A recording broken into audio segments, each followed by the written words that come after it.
I used to believe that love meant never asking questions. That was my first mistake. The alarm screamed at 5 a.m., same as it had for the past 15 years. I rolled out of bed without hitting snooze, muscle memory guiding me through the darkness to the bathroom, where I splashed cold water on my face and stared at the man in the mirror. 42 years old, graying at the temples, shoulders that ached from loading trucks all day. Still strong, still willing to work double shifts when Angela mentioned something else we needed. Angela was still sleeping, her dark hair spread across the pillow like silk. Even after all these years, she was beautiful. The kind of beautiful that made other men look twice in grocery stores, made waitresses give me that pitying smile that said, "How did you manage that?" I'd kiss her forehead before leaving for work, careful not to wake her. She needed her sleep. Taking care of the house was exhausting, she always said. The warehouse was 20 minutes away, and I knew every pothole on that route. I'd been driving it since Angela and I got married, back when I thought providing meant everything, when I believed that if I just worked hard enough, loved quietly enough, sacrificed completely enough, I could build us the kind of life she deserved. My immigrant father had taught me that men showed love through work, through never complaining, through putting your family's needs before your own comfort. So I worked. Double shifts when they offered them, overtime whenever possible. When Angela mentioned wanting new furniture, I picked up weekend work. When she needed a better car, I sold my motorcycle. When she wanted to redecorate the living room for the third time in 5 years, I smiled and handed over my credit card. That's what love looked like, I thought. That's what devotion meant. But lately, something had been changing. Small things at first. The way Angela would dress up for her visits to her sister Maria, putting on makeup and perfume like she was going somewhere special instead of just hanging out with family. The way she'd come home with shopping bags despite our conversations about saving money. The way she'd grown distant and irritable in the days leading up to each trip to Maria's place, like she was somewhere else in her mind. "I need to visit Maria this weekend," she'd announced 3 nights ago, not looking up from her phone. "She's having problems with the kids again." I'd nodded, same as always. "Of course. Take whatever you need." But this time, the familiar knot in my stomach felt different, tighter, more insistent. I found myself watching her pack, noting how carefully she folded the new lingerie I'd never seen before, how she packed 3 times as many clothes as she'd need for a weekend visit. When she kissed me goodbye Friday morning, her lips felt rehearsed, like she was performing for an audience. "I'll be back Sunday evening," she said, already turning away. I watched her drive away in the Honda I'd bought her last year, watched until her taillights disappeared around the corner, and for the first time in 15 years of marriage, I decided to trust my gut instead of my heart. That's when I made the decision. Tomorrow, Saturday, I would drive to Maria's house. The 2-hour drive to Maria's house on Saturday morning felt like driving toward my own execution. Every mile marker brought me closer to either relief or devastation, and I couldn't decide which outcome I was hoping for. Maybe Angela really was at her sister's place. Maybe I was just being paranoid, letting work stress and middle-age insecurity poison my marriage. But deep down, I knew better. I'd always liked Maria. Where Angela was beautiful and high maintenance, Maria was practical and hardworking. She raised 3 kids alone after her husband left, worked 2 jobs to keep them fed and clothed, never complained about her circumstances. When we did visit, which was rare, now that I thought about it, Maria would always ask about my work, thank me for taking care of Angela, treat me like family. She had the same dark eyes as her sister, but hers held warmth instead of calculation. That was the word that had been nagging at me for months. Calculation. The way Angela timed her requests for money just after I'd gotten paid. The way she'd grown affectionate right before mentioning something expensive she wanted. The way she'd disappear for entire weekends, claiming family obligation, then return refreshed and distant, like she'd been somewhere that recharged her batteries. I rehearsed the conversation in my head as highway mile markers ticked by. "Hey, Maria. I wanted to surprise Angela. Thought I'd drive up and take you both out to dinner." Simple, reasonable, loving. If Angela was really there, we'd have a nice evening together. If she wasn't, the knot in my stomach tightened.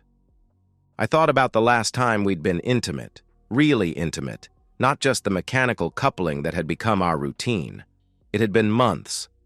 Angela always had excuses, tired, stressed, worried about money.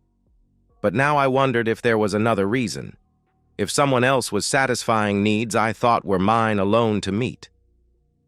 Maria's house sat at the end of a quiet street in a working-class neighborhood, small but well-maintained. Her old Nissan was in the driveway, but I didn't see Angela's Honda anywhere. Maybe she'd parked it elsewhere. Maybe she'd run to the store. Maybe. I knocked on the front door, my heart hammering against my ribs. Maria opened it with a smile that immediately crumbled into confusion. "Carlos? What are you doing here?" "I wanted to surprise Angela," I said, the words feeling like ash in my mouth. "Thought I'd drive up and take you both out to dinner." The confusion on Maria's face deepened, then shifted into something that looked like pity. "Carlos, Angela's not here." "Did she run to the store? I can wait." Maria's eyes filled with tears. "No, Carlos. She hasn't been here in months. I thought you knew she stopped visiting." The world tilted. Not shock, exactly. Some part of me had been expecting this. But the confirmation hit like a physical blow, cold and clarifying and absolute. My wife of 15 years had been lying to me, systematically, elaborately, for months. "I'm so sorry," Maria whispered, reaching out to touch my arm. "I should have called you. I should have said something when she stopped coming. But I thought maybe you two were having problems. Maybe she needed space." "What did she tell you?" My voice sounded calm, controlled. I was surprised by how steady it was. Maria looked away. "She used to complain sometimes, about feeling stuck, about wanting more excitement in her life, about..." She stopped, unwilling to wound me further. "About me?" I asked. "Carlos, you're a good man. You work hard. You provide for her. You never raise your voice or cause trouble. Any woman would be lucky." "Thank you," I interrupted gently. "Thank you for telling me the truth." I walked back to my car on legs that felt disconnected from my body. Maria called after me, offering coffee, offering to talk, but I just waved and got behind the wheel. I sat there for a moment, engine running, staring at the house where my wife wasn't and never had been on those weekends. Then I put the car in drive and began the journey home. Not the same man who had left that morning. This was someone who had been betrayed. Someone who now understood the difference between love and stupidity. Someone who was done being grateful for scraps of affection from a woman who saw his devotion as weakness to exploit. The drive home felt shorter somehow. Maybe because I finally knew where I was going. The house felt different when I walked in Saturday afternoon. Same furniture, same pictures on the walls, same faint scent of Angela's perfume lingering in the air. But now, I saw it all clearly. The expensive throw pillows I'd bought without question, the artwork she'd insisted we needed, the credit card bills I'd paid without examining too closely. Evidence of my own willful blindness.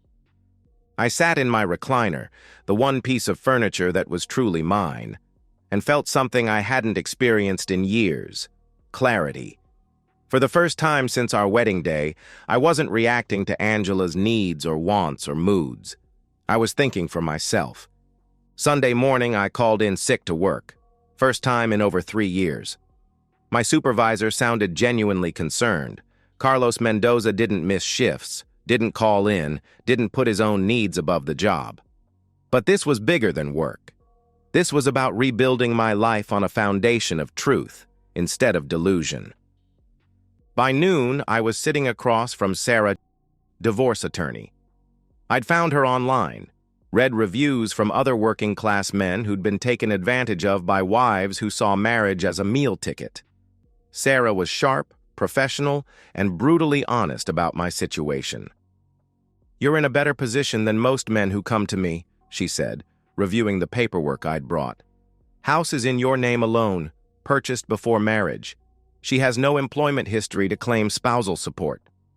Ohio's no-fault divorce laws actually protect you here since you've been the sole provider." The legal strategy was surprisingly simple. Ohio recognized the difference between marital and separate property. Since Angela had never contributed financially and the house predated our marriage, she had no claim to it. Her lack of employment history meant no alimony. I'd probably have to give her half of the money in our joint checking account, about $3,000, and maybe split some of the newer furniture, but that was all. "What about her lies?" I asked. "The affair?" "Ohio is no fault," Sarah explained. "Adultery doesn't affect property division, but it does give us leverage if she tries to drag this out or make unreasonable demands." I signed the retainer agreement and authorized her to prepare divorce papers for service. The act felt decisive, final, like crossing a bridge I'd been afraid to approach for years. As I wrote the check, I realized this was the first major financial decision I'd made in our marriage without considering Angela's opinion first. Driving home, I called my mother for the first time in months. Angela had always found reasons to avoid family gatherings. My relatives were too loud, too traditional, too judgmental of her lifestyle. Gradually, I'd stopped calling, stopped visiting, stopped maintaining relationships that had sustained me before marriage.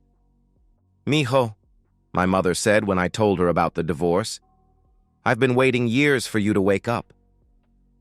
That evening, I cleaned the house thoroughly, cooked myself a proper meal, and waited. Not with anxiety or dread, but with the quiet confidence of a man who had finally stopped being a victim. Angela would return Sunday evening with her lies and her stories and her performance, but this time I'd be ready. I was done being grateful for crumbs, done accepting blame for her unhappiness, done pretending that love meant never asking questions. The transformation was complete. I was no longer the man who'd driven to Maria's house yesterday, desperate for answers. I was someone who already had them, someone who'd decided what came next. Angela returned Sunday evening with shopping bags and stories, her performance so polished it was almost insulting. She breezed through the door talking about lunch with Maria, a spa day they'd supposedly shared, even showed me a small bottle of cologne she claimed to have bought me at a shop near Maria's house. "You should have seen Maria's face when I told her about your promotion possibility," she said, hanging up her coat. "She's so proud of how hard you work." I let her perform, taking mental notes of each fabrication. The ease with which she lied was almost fascinating. Clinical, rehearsed, delivered with just enough detail to seem authentic, but not enough to be verified. She'd clearly had months to perfect this routine. "How was your weekend?" she asked, settling onto the couch with the casual comfort of someone who believed her deception was complete. "Quiet. Caught up on some projects around the house." She nodded absently, already scrolling through her phone. This was our new normal, brief, surface conversations while she lived her real life elsewhere. I wondered how long she'd been planning to leave me, or if she even planned to leave at all. Maybe I was just the safety net, the reliable provider who kept her comfortable while she found excitement elsewhere. "I was thinking," she said, not looking up from her screen, "Maria might need me to visit more often. She's really struggling with the kids, and I think I'm the only family she has who can help." The audacity was breathtaking. Not only was she lying about where she'd been, she was already setting up her next deception. How many more weekends of lies had she planned? How long did she think she could maintain this double life? "That's generous of you," I said calmly. She smiled, the first genuine expression I'd seen since she'd walked in. "You're so understanding, Carlos." Most husbands would be jealous of all the time I spend helping family. I made dinner while she unpacked, asked gentle questions about her weekend, even complimented the new clothes she was wearing. Clothes I now realized had been bought for someone else's enjoyment. Angela relaxed into her familiar role, complaining about Maria's financial problems, making subtle digs about how I worked too much, building toward her real agenda. "I was thinking of visiting again next weekend," she said over dinner. "Maria asked if I could help her with some job applications, and I hate to see her struggle." "Of course," I replied. "Whatever she needs." After dinner, Angela settled in to watch television, comfortable and secure in her deception. She'd successfully manipulated me for months, convinced me to fund her double life while making me feel grateful for the privilege. The woman I'd worked double shifts to support, the woman I'd sacrificed my own comfort and friendships to please, had been laughing at my devotion while living her real life with another man.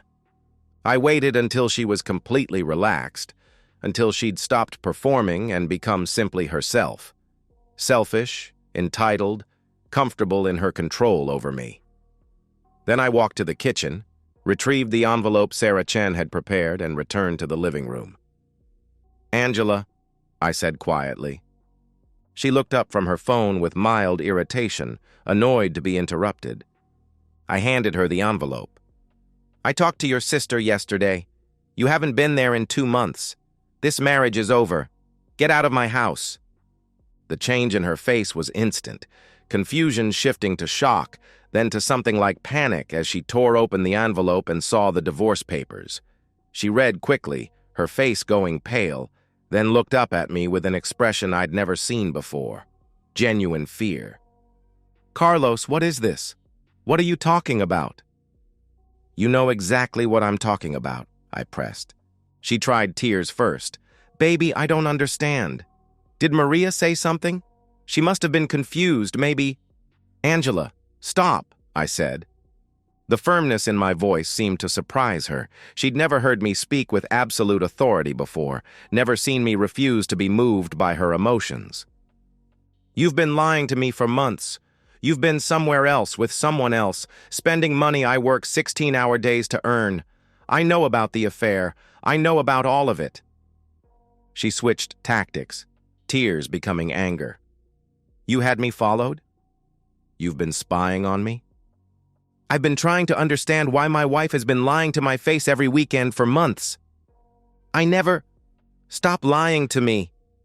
The words came out louder than I'd intended, but they felt good, liberating.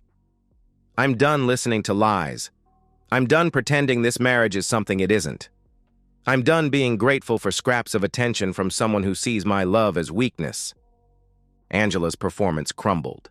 The tears, the confusion, the outrage, all of it fell away, leaving something harder and colder underneath. "Fine," she said. "You want to know the truth? Yes, I've been seeing someone who makes me feel alive, who doesn't bore me to death talking about overtime pay and home repairs. Someone who understands that I need more than this suffocating small life you've built for us." The words should have hurt. She'd designed them to wound, to make me feel inadequate, to regain control through emotional devastation. But instead, I felt only relief. "Thank you," I said quietly. "Thank you for finally telling me the truth. Now I know this decision is right." Her face changed again. She'd expected pain, rage, jealousy, emotions she could manipulate. My calm acceptance terrified her because it meant she'd lost all leverage. "Carlos, wait. Let's talk about this. I made mistakes, but we can work through this. I'll stop seeing him. "No," I replied. "You can't just throw away 15 years of marriage." "I'm not throwing it away. You already did that," I replied. She tried everything then. Promises, threats, bargaining, emotional blackmail. She threatened to take half of everything, claimed she'd been unhappy for years, accused me of driving her to cheat through neglect and emotional unavailability. Every weapon in her arsenal, deployed with desperate precision. But I'd prepared for this. Sarah Chen had given me armor against Angela's emotional warfare, and more importantly, I'd finally seen through the illusion that had controlled me for years. This woman had never loved me. She'd loved what I provided, the security I represented, the comfortable life my labor had built. But me, Carlos, the man who got up at 5 a.m. and worked until his back ached, who'd sacrificed his own dreams to fund hers, I'd been invisible to her. "I want you out of the house tonight," I said when her tirade finally ended. "Pack whatever you need. We can arrange a time for you to get the rest of your things." "Where am I supposed to go?" she asked. "That's not my problem anymore," I replied. She stared at me like I was a stranger, and maybe I was. The man she'd married, eager to please, grateful for attention, willing to sacrifice everything for her approval, was gone. In his place stood someone who understood his own worth, someone who refused to be anyone's safety net or consolation prize. Angela packed 2 suitcases in angry silence, slamming drawers and muttering under her breath about ungrateful men and wasted years. When she was done, she stood in the doorway looking back at the house she'd never really appreciated, the life she'd taken for granted. "You'll regret this," she said. "No," I replied. "I regret not doing it sooner." The garden was taking shape nicely. Elena had suggested tomatoes and peppers along the back fence, herbs in the raised bed near the kitchen window. She had good instincts about what would grow well in Ohio soil, about what was worth the effort to cultivate. "Hand me that trowel," she asked, not looking up from the seedlings she was transplanting. Saturday evening, working together in the backyard of the house that was finally starting to feel like home again. 6 months ago, I couldn't have imagined this. Peace, partnership, someone who appreciated my steady nature instead of taking it for granted. Angela was gone. Not just from the house, but from my entire emotional landscape. I knew what had happened to her through the inevitable small-town gossip network, how Maria had refused to take her in after learning about the lies, how her affair partner had turned out to be less interested in supporting her financially than in enjoying her company on weekends, how she'd been forced to take a job waitressing at Denny's just to afford a studio apartment across town. But those details felt distant, irrelevant, ancient history from a life I'd outgrown. The divorce had been finalized 3 months ago. Angela had tried to drag it out, hoping I'd change my mind or offer a settlement to avoid the hassle. But Sarah Chen had been right. Without employment history or claim to the house, Angela had no leverage. She'd gotten half the checking account balance and some of the newer furniture. Everything else stayed with me. I'd been promoted to assistant warehouse manager in January. Turned out that 15 years of perfect attendance and uncomplaining overtime had been noticed by people who mattered. The raise wasn't huge, but it was enough to start saving for the future Elena and I were planning together. Elena was different from Angela in every way that mattered. She worked as a nurse at the county hospital, understood long hours and physical exhaustion, appreciated coming home to someone who cooked dinner and asked about her day. She was pretty in a natural way, no expensive makeup or designer clothes required, and she laughed at my jokes even when they weren't particularly funny. Most importantly, she saw me. Not what I could provide or buy or build, but me, Carlos, the man who got up early and worked hard and tried to do right by the people he cared about. She made me feel valued instead of used, appreciated instead of taken for granted. "I ran into Maria at the grocery store yesterday," Elena said, wiping dirt from her hands. "She asked about you, wanted to make sure you were doing okay." I nodded. Maria and I had talked a few times since the divorce, mostly her apologizing for not speaking up during the marriage. I harbored no resentment toward her. She'd been caught between loyalty to her sister and sympathy for me, an impossible position. When she'd finally told me the truth, it had set me free. "Did she mention Angela?" I asked. "She moved away last month, following that man to Indianapolis, apparently." Maria seemed relieved. I felt nothing hearing this news. Not satisfaction or revenge or even curiosity about whether Angela would find the excitement she'd been seeking. She'd become like weather from a previous season, something that had happened but no longer affected the temperature of my days. The promotion had come with better health insurance, and Elena and I had talked about marriage, about kids, about buying a bigger house where we could raise a family properly. Not the desperate dreaming of someone trying to win love through sacrifice, but the practical planning of two adults who'd found genuine partnership. Elena stood up, brushing soil from her knees. "I should get dinner started. Your mother's calling at 7, right?" I'd reconnected with my family after the divorce, started having regular Sunday dinners with my mother and brother again. Elena fit in perfectly. She spoke enough Spanish to complement my mother's cooking. Didn't mind the loud conversations about work and politics and neighborhood gossip that had always made Angela uncomfortable. "She wants to know if we've set a date yet," I said. Elena smiled. "Have we? October? After the garden's finished producing?" "October sounds perfect," I replied. I looked around the backyard. Vegetables growing in neat rows, herbs thriving in the afternoon sun, 2 lawn chairs positioned to catch the evening light. This was what happiness looked like. Quiet, productive, built on truth instead of illusion.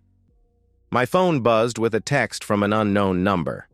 Angela, probably, reaching out from Indianapolis with some crisis or emotional manipulation. I deleted it without reading it. That part of my life was over, filed away under lessons learned and mistakes I wouldn't repeat. Elena was in the kitchen now, humming while she cooked. Through the window, I could see her moving around the space that had been transformed from Angela's showcase into a place where actual meals were prepared and shared. No more expensive gadgets that never got used. No more decorative items that couldn't be touched. Just the tools of daily life, organized by someone who understood that a home was for living in. I used to believe that love meant never asking questions. Now I knew that love meant never having to. Real love, the kind Elena and I were building, thrived on honesty and mutual respect and the simple pleasure of working together toward shared goals. The sun was setting behind the trees, casting long shadows across the garden we'd planted together. Tomorrow I'd water the tomatoes before leaving for work, check the peppers for signs of growth, maybe add some mulch around the herbs. Small acts of care, tending something that would provide nourishment for months to come. That was the difference between building and taking, between love and exploitation. Angela had been a taker, someone who consumed what others created without contributing anything of lasting value.